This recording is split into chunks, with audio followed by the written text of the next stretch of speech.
Hi guys, so to pick up where we left off, the last time I think I was talking to you, I was talking about the idea that in order to get great results performing or doing resistance training, i.e. lifting weights, somewhere along the lines that you have to actually get good at the physical skill of picking shit up and putting it down. Now, on the surface, and this is no fault of your own, it's very easy to kind of categorize this stuff or put it into a box saying it's just as simple as picking something up and putting it down. Now, if that were true, you'd be stronger, I'd be stronger, everyone would basically be stronger, we'd all have 300 kilo deadlifts, and the world would be a happy place where everyone got gains and no one made videos on the internet talking about why you suck. But that's not true. So, and I don't have a 300 kilo deadlift yet, so here we are. Where this gets a little tricky and a little bit weird is somewhere along the lines, you end up fighting yourself.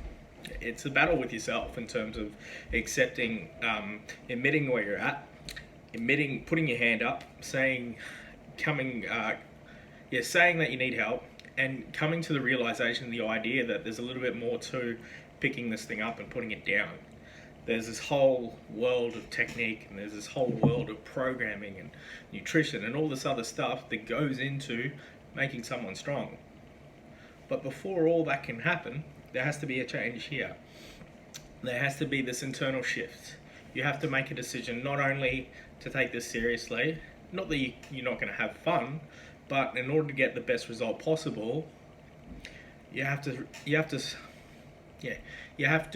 sort of reach out and try and find the best information possible. Unfortunately, with strength training, especially powerlifting, there isn't a whole lot of great stuff on the internet. All the best coaches in the world, well, there's some of them, no one's giving away their stuff for free. That's just not how things work. I'm not going to do that. You wouldn't do that.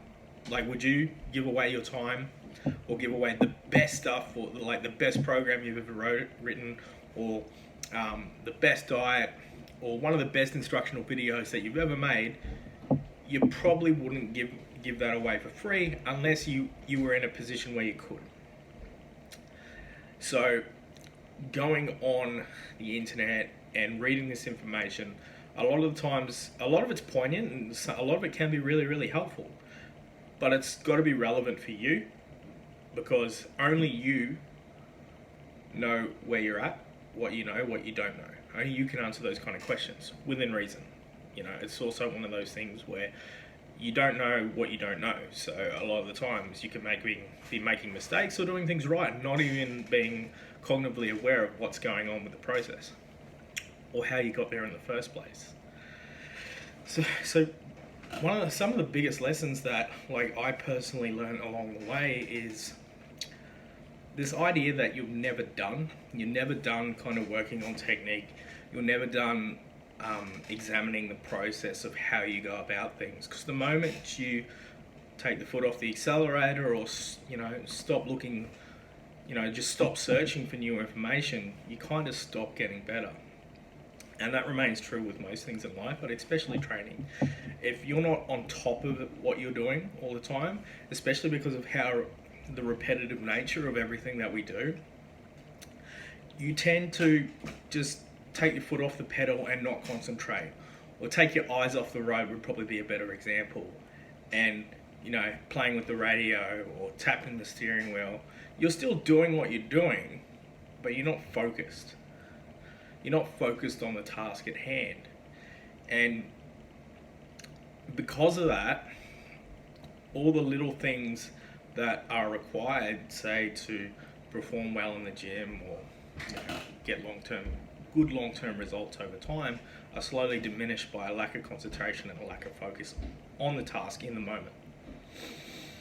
And because of that, your results stall, you get frustrated, and you blame other people. You blame the program, you blame the coach,